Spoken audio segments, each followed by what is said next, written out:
अल्हम्दुलिल्लाहि रब्बिल आलमीन अस्सलातु वस्सलामु अला रसूलिहिल करीम। अस्सलामु अलैकुम नाज़रीन इकराम। इस्लामिक लॉ ऑफ इनहेरिटेंस का ये एपिसोड नंबर 4 है। इसमें सॉल्व प्रॉब्लम्स, पाई डायग्राम्स और फैमिली सिनारियोज के साथ प्रेजेंट किए गए हैं और फोकस है प्राइमरी शेयरर्स, यानी जितने भी प्रॉब्लम्स हैं उनका ताल्लुक प्राइमरी शेयरर से है, यानी माँ, बाप, शौहर, बीवी और बेटी। सब टॉपिक्स कवर्ड इस तरह से हैं। थोड़ा सा रिवीजन करेंगे हम इम्पोर्टेंट पॉइंट्स का जो हमने पिछले वीडियोस में एक्सप्लेन किए हैं, ताकि आप प्रॉब्लम समझ पाएं और उनके सॉल्यूशंस को आसानी से ग्रैस्प कर सकें। रिवीजन के बाद problems on primary sharers with family scenarios and pie diagram. आखिर में कुछ प्रॉब्लम्स हम देखेंगे रेसिडुअरीज से रिलेटेड। रिवीजन। इंडिया में basically 3 types of heirs recognise होते हैं, शेयरर्स, रेसिडुअरीज और डिस्टेंट किंड्रेड। शेयरर्स का डेफिनेशन ये है कि ये वो वारिस हैं जिनका हक कुरान या हदीस में स्पेसिफाइड है कि इन्हें कितना पार्ट मुकम्मल जायदाद का देना चाहिए। रेसिडुअरीज बाकी माल पाते हैं, यानी शेयरर्स को उनका हक देने के बाद बाकी माल रेसिडुअरीज को दिया जाता है और शेयरर्स और रेसिडुअरीज की गैर मौजूदगी में मरहूम का असासा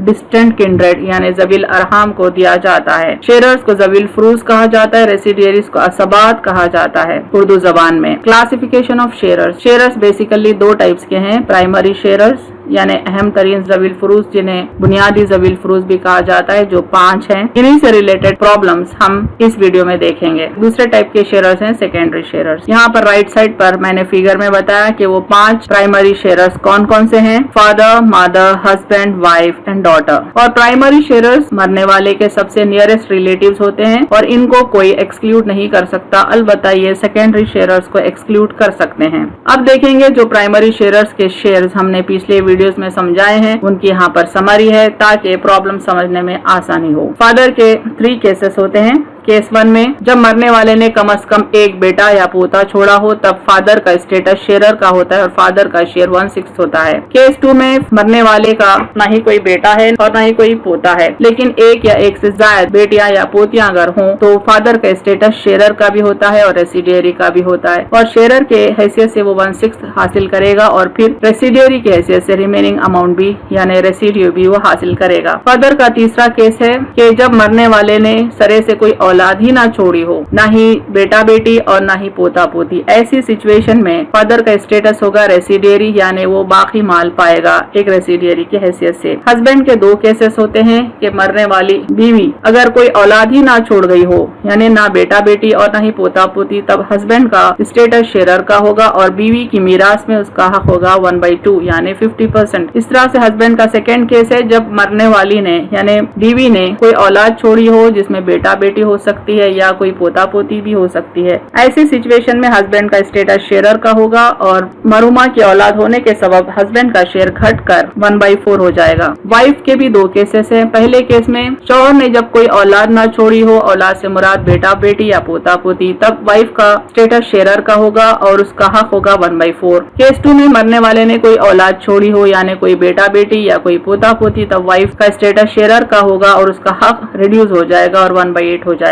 औलाद के सबब। मदर के 4 केसेस होते हैं, 2 ऑर्डिनरी केसेस और 2 स्पेशल केसेस होते हैं। ऑर्डिनरी केसेस पहले देख लें। पहले केस में मरने वाले ने कोई औलाद नहीं छोड़ी और न ही एक से ज्यादा भाई बहन छोड़ा है। ऐसी सिचुएशन में माँ का स्टेटस शेयरर का होता है और हक होता है 1/3। माँ का केस 2 देखें। मरने वाले ने कोई औलाद छोड़ी हो या एक से ज्यादा भाई बहन छोड़े हों तो माँ की हैसियत शेयरर की होगी, लेकिन माँ का हक घटकर 1/6 हो जाएगा। केस 3 में मरने वाले ने अपना बाप छोड़ा है, पीछे बीवी और कोई इनके अलावा नहीं है। ऐसे सिचुएशन में माँ का स्टेटस शेयरर का होगा, लेकिन बीवी का हक पहले दे दिया जाएगा 1/4 और जो रिमेनिंग 3/4 है माँ का हक यानी 1/3 उस 3/4 में से निकाला जाएगा यानी माँ का हक होगा 1/4। उस तरह से केस 4 में अगर मरने वाली ने अपने पीछे बाप को छोड़ा है और हस्बैंड को छोड़ा है, उनके अलावा कोई और नहीं, तब माँ शेयरर होगी और शौहर का आधा हिस्सा दे देने के बाद मीरास में बाकी के आधे में माँ का हक 1/3 निकाला जाएगा तो माँ का होगा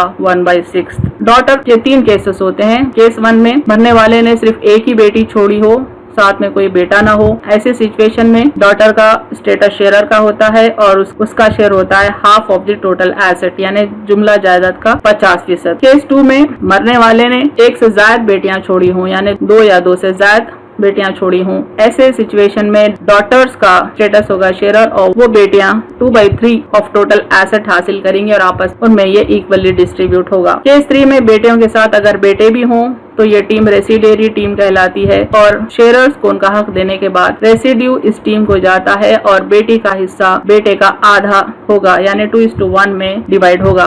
रूल्स ऑफ डिस्ट्रीब्यूशन भी हम रिवाइज करते हुए जाएंगे। जो भी मरहूम ने मीरास का माल छोड़ा हो, सबसे पहले ये देखें कि कितने शेयरर्स हैं और उनका हक कुरान और हदीस के मुताबिक कितना है, उनका वो शेयर अदा कर दें। जो रिमेनिंग अमाउंट है वो रेसिडियरी को दे दें जो कि नियरेस्ट लेवल का है, यानी असबाह को दे दें। और अगर रेसिडियरीज नहीं है यानी बाकी माल लेने वाला नहीं है तो जो बाकी माल है वो दोबारा शेयरर्स में तकसीम करें, लेकिन ये देखें कि हस्बैंड और वाइफ को दोबारा की तकसीम में शामिल ना किया जाए। अगर शेयरर्स में सिर्फ बीवी या शौहर हो और कोई ना हो और रेसिडियरी भी कोई ना हो तो बाकी माल डिस्टेंट किंड्रेड यानी जविल अरहाम को दे दिया जाएगा। और सरे से कोई शेयरर ना हो यानी बीवी और शौहर भी ना हो और ना ही कोई रेसिडियरी हो, तब सारा माल डिस्टेंट किंड्रेड यानी जविल अरहाम में दे दिया जाएगा। अब आते हैं हम सॉल्व प्रॉब्लम्स की तरफ। पहले देखते हैं, स्टार्ट करते हैं प्रॉब्लम नंबर 1 से।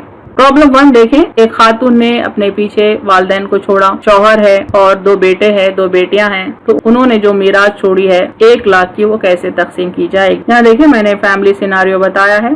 मरने वाली खातून की मैयत है जिसको इंग्लिश में हम डिसीज्ड कहते हैं। इनके फादर हैं, यहाँ इनके मदर है, इनके हस्बैंड मौजूद हैं और 2 लड़कियां और 2 लड़कियां इनकी औलाद में शामिल हैं। पहले ये देखें कि मरने वाले ने औलाद छोड़ी है या नहीं। अगर छोड़ी है तो क्या कम से कम 1 नरीना औलाद है या नहीं, वो देखें। वहां से डिस्ट्रीब्यूशन के रूल्स आसान हो जाएंगे। चूंकि औलाद में लड़के भी हैं इसीलिए बाप और माँ दोनों का हिस्सा 1/6 हो जाएगा। चूंकि मरहुमा को औलाद है लिहाजा हस्बैंड का हक हो जाएगा 1/4। रिमेनिंग अमाउंट जो होगा वो औलाद में जाएगा।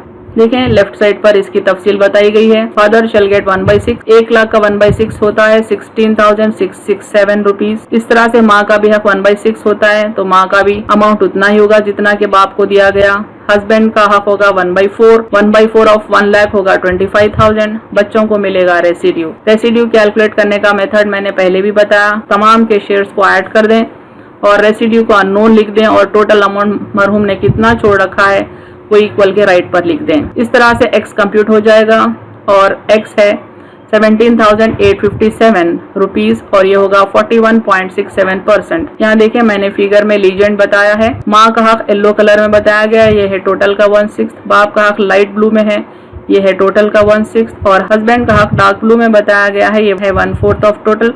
और चिल्ड्रन का हक यहाँ पे मैंने पिंक में बताया, ये है रेसिड्यू जो कि टोटल का 41.67% होगा।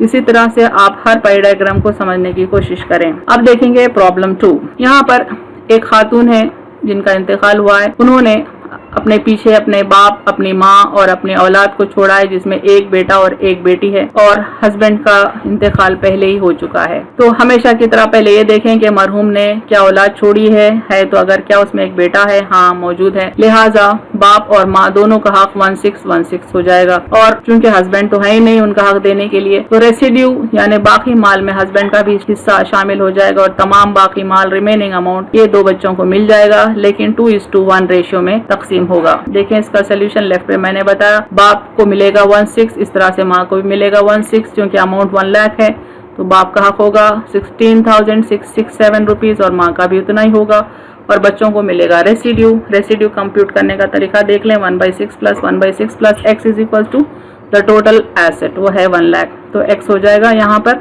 66.67% ऑफ 1 लाख, ये होगा 66,667 रुपीज। तस्वीर में देखें माँ का हक है 1/6, इस तरह से बाप का हक है 1/6 और चिल्ड्रन का है बाकी amount that is equal to 66.67%। Problem 3 देखते हैं। शाकिर का इंतकाल हुआ है, उनके पीछे उन्होंने अपनी सेकेंड वाइफ को छोड़ा है, उनके पीछे बाप जिंदा है और पहली बीवी की बेटी है जिनका नाम है सलमा।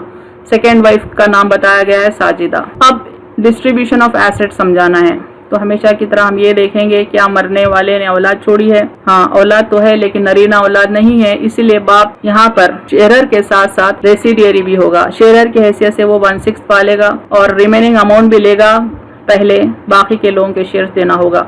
यानी अगर डॉटर एक है तो हाफ ऑफ टोटल एसेट हम उसको दे देंगे। उस तरह से बीवी का हिस्सा औलाद की मौजूदगी में होता है 1/8, तो बीवी का हिस्सा 1/8 देने के बाद जो रिमेनिंग अमाउंट होगा वो फादर को जाएगा। यानी पहले शेयर की हैसियत से उन्होंने 1/6 लिया और आखिर में रेसिड्यू यानी रिमेनिंग अमाउंट के वो हकदार हुए। इसी बात को मैंने लेफ्ट पे समझाया है, राइट पर देखें। फादर एज शेयरर 1/6 उन्होंने लिया, यहाँ देखें, और डॉटर को हमने दे दिया 50%, हाफ पूरा पाई आप देख सकते हैं। उस तरह से वाइफ ग्रीन कलर का पीस है, देखें 1/8 ऑफ टोटल एसेट। और फिर फादर दोबारा अपीयर होते हैं रेसिडियरी के हैसियत से। टोटल अमाउंट का 20.83% रेसिड्यू भी फादर को ही जाएगा, चूंकि महरूम को सिर्फ बेटी है, बेटा नहीं है। अब देखेंगे प्रॉब्लम 4। जैद का इंतकाल हो गया है, उन्होंने अपने पीछे बीवी छोड़ी है, एक बेटी है, एक भाई है और माँ है। औलाद में जैद ने एक बेटी छोड़ी है, लिहाजा उस बेटी को हाफ दे देंगे। औलाद होने के सबब बीवी का हक होगा हमेशा की तरह 1/8, औलाद होने के सबब माँ का हक होगा हमेशा की तरह 1/6। अब रेसिड्यू लेने के लिए मरहूम ने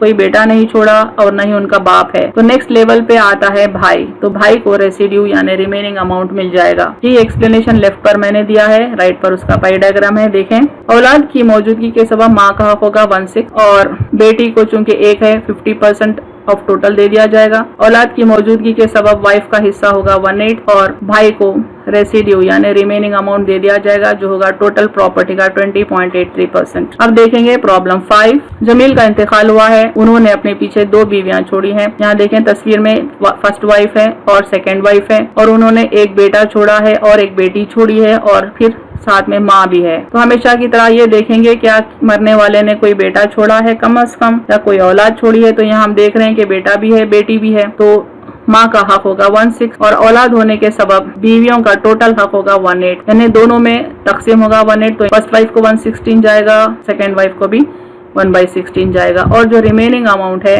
वो बच्चों को मिलेगा, बेटे का हक बेटी का दुगना इस रेशियो के हिसाब से। इसी को मैंने लेफ्ट पे समझाया है, राइट पर उसका पाई डायग्राम है, देखें। वाइफ 1 और वाइफ 2 दोनों को 1/16 मिला है। माँ का हक औलाद होने के सबब 1/6 ऑफ टोटल है, और जो रेसिड्यू है यानी रिमेनिंग अमाउंट वो बेटा बेटी की टीम को जाएगा, जो कि है टोटल का 70.83%। प्रॉब्लम 6 देखें।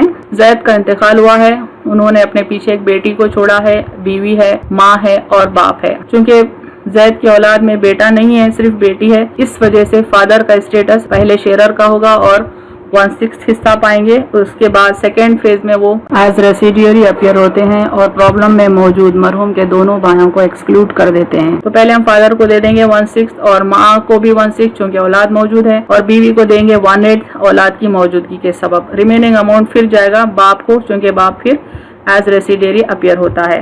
देखें इसका पाई डायग्राम और सोल्यूशन। ये सोल्यूशन को मैंने लेफ्ट पे एक्सप्लेन किया है, राइट पर देखें। एक बेटी जो है उसको हाफ चला जाएगा, टोटल प्रॉपर्टी का 50%, और औलाद होने के सबब माँ का हिस्सा हो गया 1/6, और बाप चूंकि बेटी है इसलिए पहले 1/6 शेयरर की हैसियत से ले लेंगे, और रेसिड्यू होगा टोटल प्रॉपर्टी का 4.17%, और बीवी का हिस्सा होगा 1/8, क्योंकि यहाँ पर इस फैमिली सिनारियो में एक बेटी मौजूद है। प्रॉब्लम 7। शरीफ का इंतकाल हुआ है और इन्होंने अपने पीछे 4 बेटियां छोड़ी हैं और बाप भी मौजूद है। क्योंकि शरीफ का कोई बेटा नहीं है, कोई मेल चाइल्ड नहीं है, सिर्फ बेटियां हैं और वो भी 2 से ज्यादा हैं, तो 2/3 ऑफ टोटल अमाउंट बेटियों में इक्वली तकसीम हो जाएगा। और फादर का स्टेटस यहाँ पर शेयरर का भी है और रेसिडियरी का भी है, चूंकि मरने वाले को सिर्फ बेटियां हैं। एज शेयरर ये ले लेंगे 1/6, फिर रिमेनिंग अमाउंट भी फादर को ही जाएगा। यही सोल्यूशन मैंने लेफ्ट पे समझाया है और राइट पर उसका पाई डायग्राम दिया है। देखें बेटियों की टीम को 2/3 ऑफ टोटल एसेट चला जाएगा, फिर फादर को एज शेयरर 1/6 जाएगा, फिर फादर को एज रेसिडियरी टोटल एसेट का 16.67% चला जाएगा। प्रॉब्लम 8 देखें। जैद का इंतकाल हुआ है, उन्होंने अपने पीछे 2 बेटियां छोड़ी हैं और बीवी है और बाप है। चूंकि जैद को नरीना औलाद नहीं है, कोई मेल चाइल्ड नहीं है, सिर्फ 2 ही बेटियां हैं, तो जैद के बाप की हैसियत शेयरर और रेसिडियरी की होगी। हम पहले बेटियों का हक निकाल देंगे 2/3 ऑफ टोटल एसेट, और बीवी का हक होगा 1/8 ऑफ टोटल एसेट, और फिर बाप का एज शेयरर होगा 1/6 और फिर एज रेसिडियरी वो रिमेनिंग अमाउंट भी पाएंगे। लेफ्ट पर मैंने इसका सोल्यूशन बताया है, राइट पर उसका पाई डायग्राम है। देखें फादर एज शेयरर ले रहे हैं 1/6, क्योंकि बेटियां 2 हैं, ये ले लेंगे 2/3 ऑफ दी टोटल एसेट, और फिर बीवी औलाद होने के सबब 1/8 पाएगी और बाप रीअपियर होगा एज रेसिडियरी और रिमेनिंग अमाउंट बाप को मिलेगा जो होगा 4.17 of the total asset. Problem 9 देखें। आरिफ की डेथ हुई है और अपने पीछे उसने छोड़ा माँ को, बाप को, बीवी को और 2 भाइयों को। तो देखें तस्वीर में आरिफ की कोई औलाद नहीं है लेकिन 2 भाई मौजूद है। तो यहाँ पर माँ का केस 2 अप्लाई होगा, यानी औलाद नहीं है लेकिन 2 भाई हैं, तब भी माँ का केस रिड्यूस्ड रहता है, 1/6 रहता है। अलबत्ता बेनिफिट होगा वाइफ को। आरिफ को औलाद नहीं होने के सबब वाइफ का हक होगा 1/4 और औलाद नहीं होने के सबब फादर होगा रेसिडियरी। याद रखें ब्रदर्स भी रेसिडियरी होते हैं लेकिन फादर 2nd लेवल का है, नियरेस्ट लेवल का रेसिडियरी है और ब्रदर्स 3rd लेवल के रेसिडियरी हैं, इसलिए ब्रदर्स एज रेसिडियरी हाइड हो जाएंगे और फादर को रेसिड्यू मिल जाएगा, यानी माँ को 1/6, बीवी को 1/4 because there is no child और रेसिड्यू अमाउंट चला जाएगा फादर को। ब्रदर्स को कुछ नहीं मिलेगा क्योंकि उनको फादर ने एक्सक्लूड कर दिया है। इसकी तफसील यहाँ पे मैंने बताई। माँ का हक होगा 1/6 क्योंकि 2 भाई मरने वाले के मौजूद हैं, केस 2 अप्लाई हो रहा है और वाइफ का हक होगा 1/4 क्योंकि मरने वाले की कोई औलाद नहीं है और यहाँ पर मरने वाली की औलाद नहीं होने के सबब एज रेसिडियरी यहाँ देखें फादर अपना हक ले लेगा 58.33%। प्रॉब्लम 10 देखें। जैद का इंतकाल हुआ है, अपने पीछे बीवी है, माँ है जो उन्होंने छोड़ी है और 2 भाइयों को उन्होंने छोड़ा है। तो जैद की औलाद नहीं होने के सबब बीवी को तो मिल जाएगा 1/4 लेकिन जैद के 2 भाई हैं जो माँ का हक घटा देंगे, उनका हक रहेगा 1/6। अब देखें रेसिड्यू किसको देना है।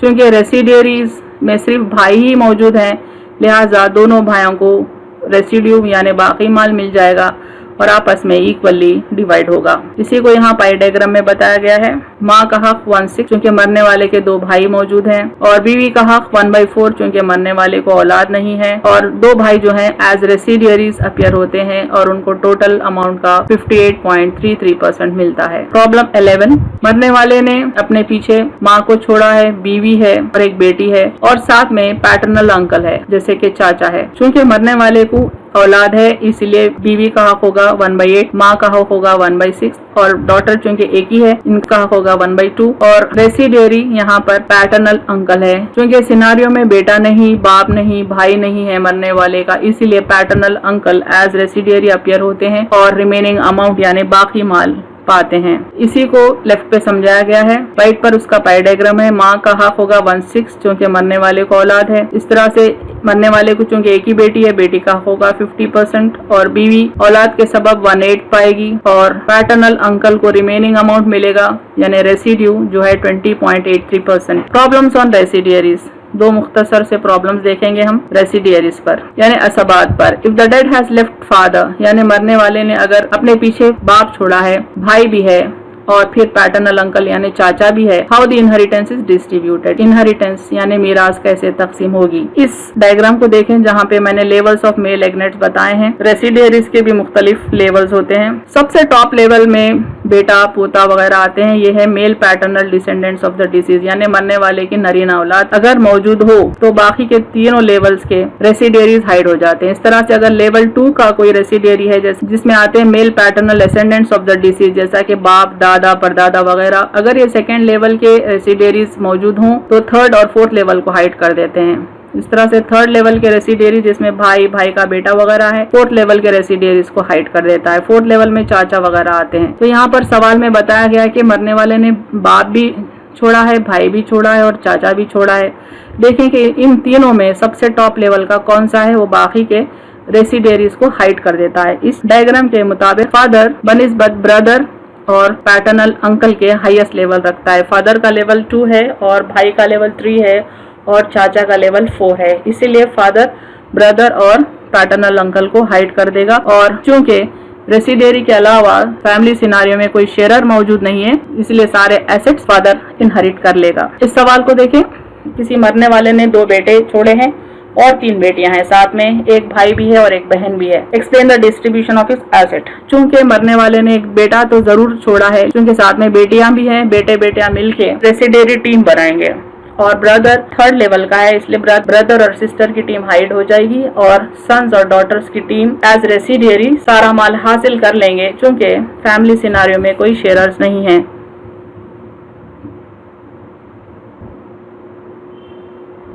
वाखिरु दावाना अनिल हम्दुलिल्लाहि रब्बिल आलमीन।